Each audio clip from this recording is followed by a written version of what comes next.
Hi, what's up? I'm Channel Pup, the mascot for the Level-Headed Fanboy, and I am really passionate about Spider-Man, in case you couldn't tell. What do you think I am, a normie? A filthy casual? No, I'm not just here to talk about whether my favorite Spider-Man is Tobey Maguire or Andrew Garfield. I break down the most granular details. My family used to poke fun at me, lovingly of course, about how I'd try to start sincere conversations about which Batman had the best belt buckle. It takes time to find an audience for this kind of thing, and I think I've found mine now.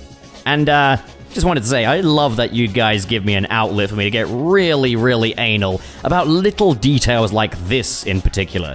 This little change that not everybody even noticed to the Tobey Maguire Spider-Man suit when we saw it for the first time in 14 years in Spider-Man No Way Home. Hello there, I'm Captain America, and I'm here to give you a PSA. Now, if you love your country, you'll want to subscribe to Channel Pup.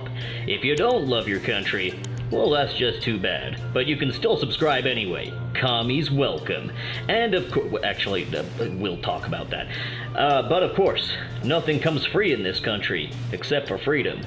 And no exception is the Adobe subscriptions that Channel Pup needs to make these videos. So be sure to check out the Patreon link in the description below. And God bless America. Do you even notice it?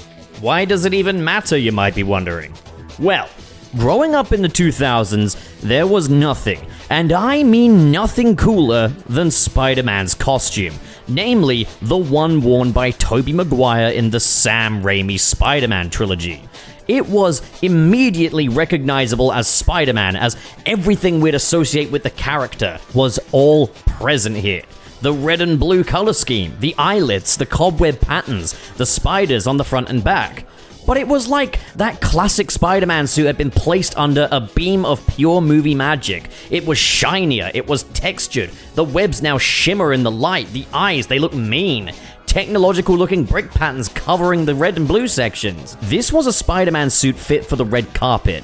It was more important than practicality or in-universe reasoning for the Spider-Man costume to just look as cool as possible, because let's be real, no broke teenager is making this in his bedroom, and the second you land on your ass, the fragile urethane webbing is just absolute toast.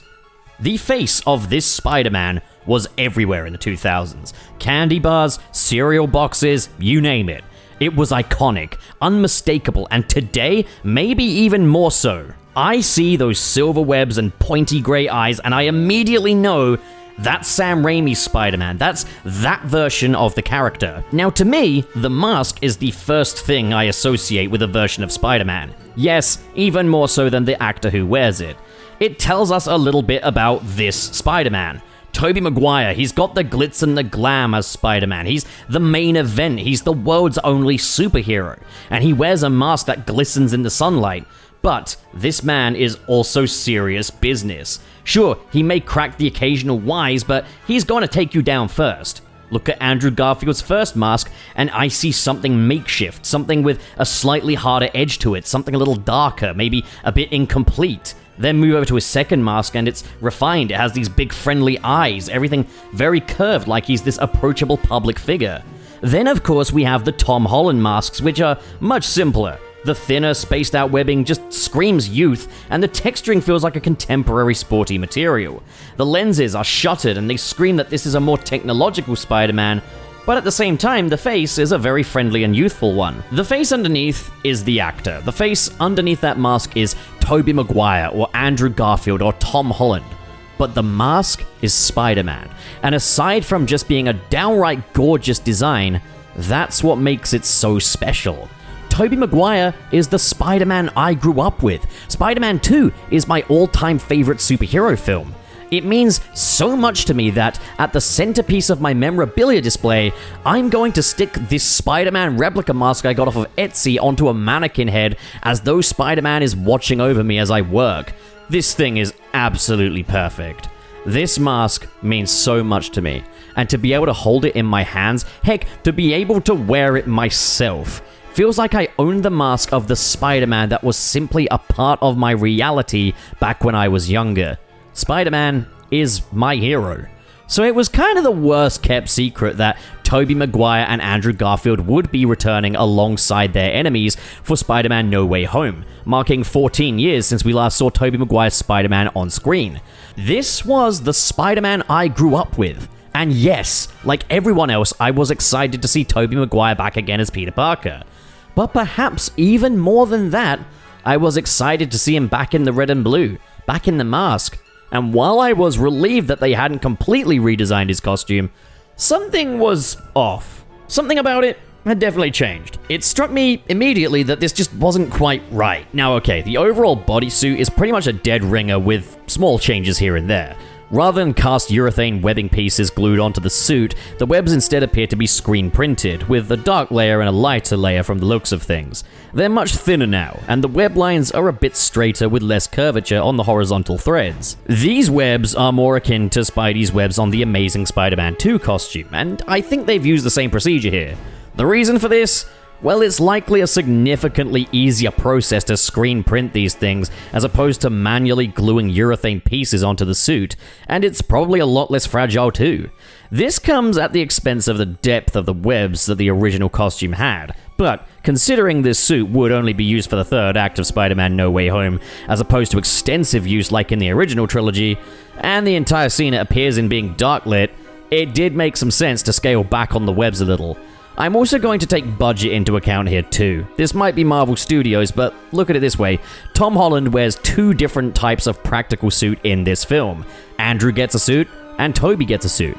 That's 4 practical Spider-Man costumes that you've got to make, but everyone knows you don't just make one of each suit. Then you take into account backups and stunt suits, and you gotta make a lot of suits. There's gonna be a lot of suits in Spider-Man No Way Home compared to other superhero films. With Tobey Maguire's suit being by far the most complex of the bunch, it did make some sense that the suit had to be scaled back in a way that the untrained eye wouldn't necessarily notice, but would allow it to be made a little cheaper and a little more durable. But okay, elephant in the room.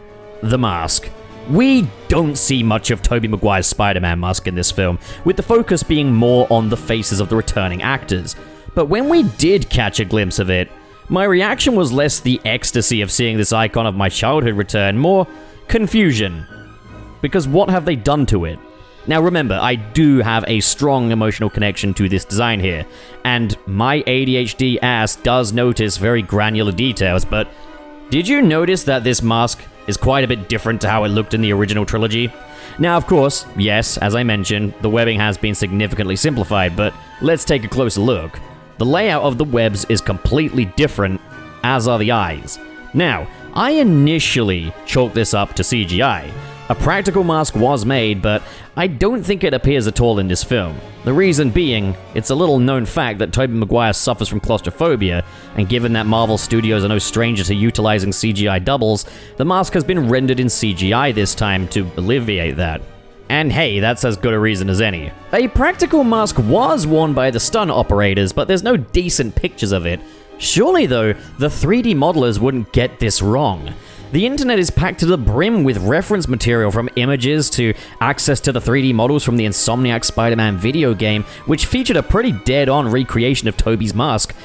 With how intricate the process of 3D modeling is, they surely didn't do this by mistake.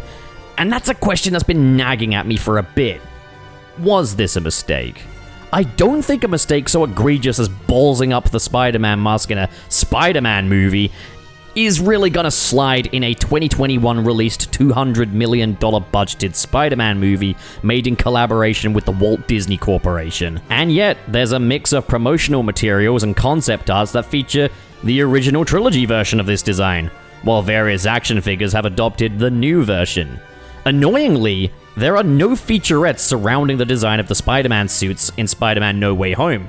And I mean, who would care, right? It's only the iconic appearance of one of the most significant cultural icons in history. When the question is broached on the internet, it's typically met with a chorus of, who cares, and just be grateful, and some people just don't even notice it. But I do want to explore this. So I did attempt to reach out to the film's costume designer, Sanya Hayes, to ask about the decisions behind the recreation of Tobey Maguire's new mask. And no, I wasn't going to be a douche about it. Very open-minded me, but I had no luck reaching her agent, so it is what it is. but she did state in interviews that the process behind recreating the suits for Tobey Maguire and Andrew Garfield was a matter of adapting and changing many aspects, while looking as though they stepped out of their respective movies' worlds. With technology changing, changes were made to the suits, which explains the simplified webs on Tobey's suit, but that doesn't answer why the mask has a completely different layout and lens design. Well, I like looking at pictures of Spider-Man. I like looking at every little detail, and I was determined to figure out why Tobey's new mask looks like this. As resistant as I can be to change, or in other words, messing with this design that means a lot to me, in universe, it does make sense that the dude's costume got torn to shreds constantly, and he has to keep remaking it, so it's not necessarily going to be the exact same every time. Heck, the design saw minor tweaks from Spider-Man 1 to 2, with different lenses and different spiders. So, I want to acknowledge that the changes made to this mask are going to be pretty insignificant to the untrained eye. So, why would you necessarily think to make these changes in that case? Well, I think it was a deliberate decision. And I think that Sanya Hayes genuinely just thought this looks better. She probably doesn't have the same nostalgia goggles that I have, and hey, maybe she's right, she's the expert. Maybe this is the best version of Tobey's mask. I mean, I'm more than happy to put my personal biases aside to look at the merits for this. So, I redrew these masks exact to their design in their respective films. Feel free to comment on how good they look, it'd be a nice boost for me. On the old mask, it's a very even cobweb. The horizontal threads make oval shapes that spread over the head, with the center being just above Spidey's nose. There's a little continuity between the eyes and the webs in that they're very three-dimensional and use a gunmetal texture as opposed to just being flat black. This applies to the frames around Spidey's lenses, and the lenses aren't white, but instead a grey mesh covered with a shiny transparent window that reflects light, to create the look of those white Spidey lenses in the right lighting scenarios. Yeah, I like Spider-Man. Now let's take a look at the No Way Home version. They ballsed it up! No, they didn't. This all looks to be deliberate upon closer inspection, and I'm going to elaborate. Yes, there is a lot more webbing going on the lower half of his face, and far more sharply defined angles in the vertical webs, which might look a little messier when you're so accustomed to the old version, but in actuality there's much more of a relationship between the webs and the eyes in terms of shape. See, the eyes on the Raimi Spider-Man suit are really angular. You've got the inward curve at the top and the outward curve to the side, and a straight line in the center. The horizontal webs on the new mask have been angled in a way that complements those eyes, so that the web, as it moves towards the center of the mask, lines up with the straight line at the center of the eyes.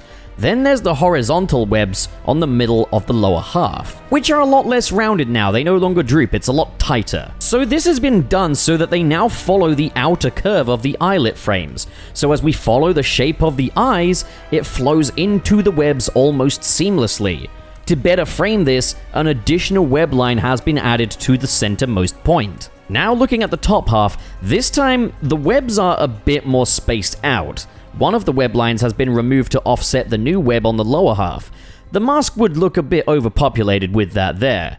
But then the vertical web lines are a lot curvier than on the original design. Once again, they line up a lot more with the shape of the eyes. So while the center of the webbing on the original mask was just above the nose, here it looks as though the webs have been designed to complement the form of the lenses, creating a nice flow, a nice cohesive continuity between the shape of the webs and the shape of the lenses. Then we have the lenses themselves, which are a major departure from the pointy gunmetal gray lenses of the original design, instead going for something a little smaller, subtle, and rounded. They are a simplified and arguably friendlier shape.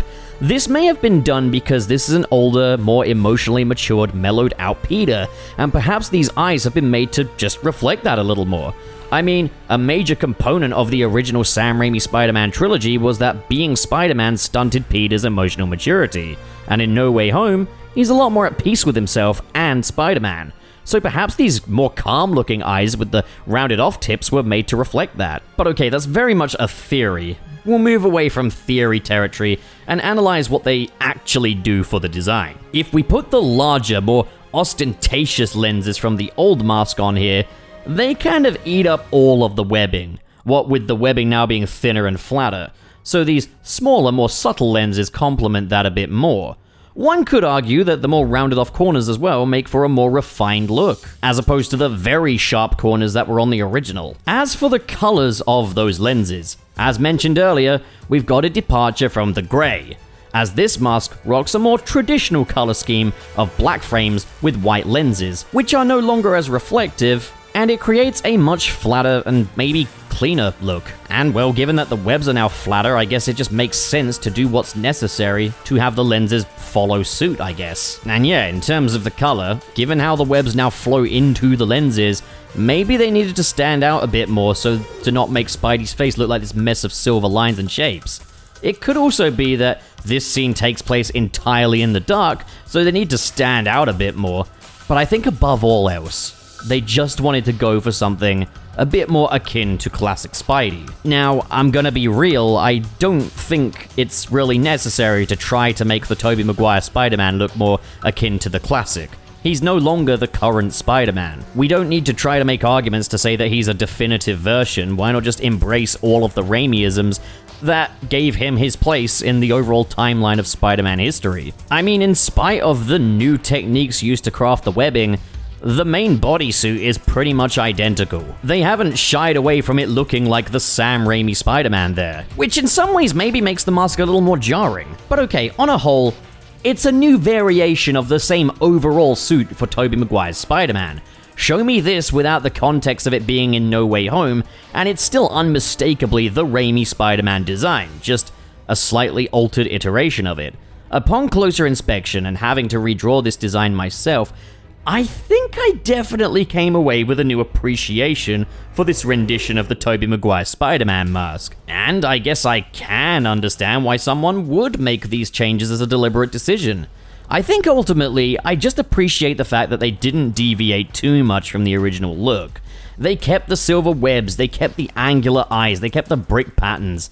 It's just been given a top-to-bottom makeover to tidy a few things up. I've seen some people saying they prefer this new design, and all power to them, to be honest. I can't say there's anything objectively worse about it. I won't lie. As much as I appreciate the flow between the webs and the lenses, and the intricacy of all that, I still gravitate towards the original version of this mask. It just looks really nice and balanced. There's a nice sense of horizontal symmetry on the top and bottom half. Saying that, I don't mean literal symmetry, I just don't know a better phrase for that. I'm no expert, but I can still find things to appreciate in the new version of the mask.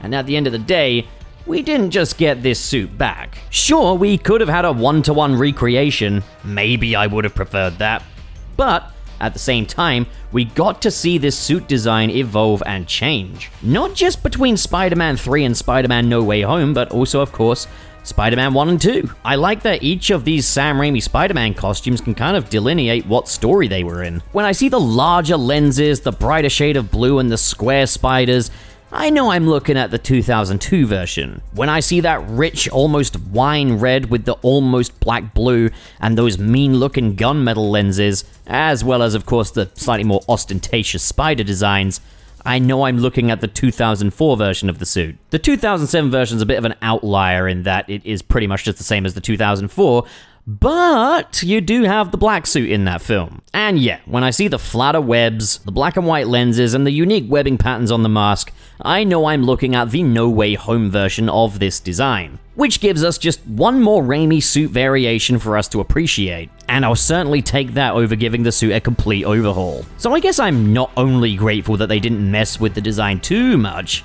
I'm grateful for the fact that we have a newly refreshed look for the classic cinematic Spidey, even if I don't necessarily consider it an improvement. There is also every possibility that I'm talking out of my ass, and these observations are purely coincidental. Yeah, I'm not gonna deny that this is all speculation to some degree, but you clicked the video, so you're lost, loser. Gonna cry? I realized that I probably seem like the saddest git with no life whatsoever.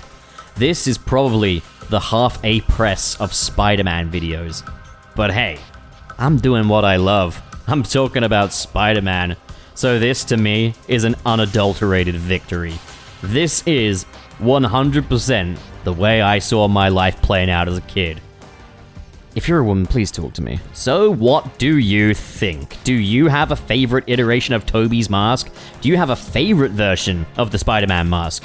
Comment below, discuss, and as always everybody, if you enjoyed this video and you want to see more like it, be sure to hit subscribe, hit the like button, and if you want your name in the credits of these videos, you can do so for as little as $1 a month over on Patreon. The link is in the description below. And ladies and gentlemen, it is that time again. It's time to read the names of the patrons in the $10 or above tier, who are Sharif, symbol I don't know how to pronounce, Dare Denny, Kale Bennett, That Giorno, Kincaid, Legendary Ray Ray, Dr. SP here. Sonic 1 was released on the solstice, so Sonic's birthday is literally the door into summer. Sergio, Cyrus the Skeptic, and did you know the skin on your elbow is called a weenus? That makes me think that the skin on my elbow should be standing to attention, and I hate it. You guys really know how to give me the willies sometimes, you know that? Then next up we have the ones in the $5 tiers, who are Yakko the Volcanic Muto, SSS06, Dazzle Fizzle, and Council of Geeks. Thank you so much, you generous bunch of beauties. And to those of you at home watching, thank you so much for watching, and have a great day. You may leave.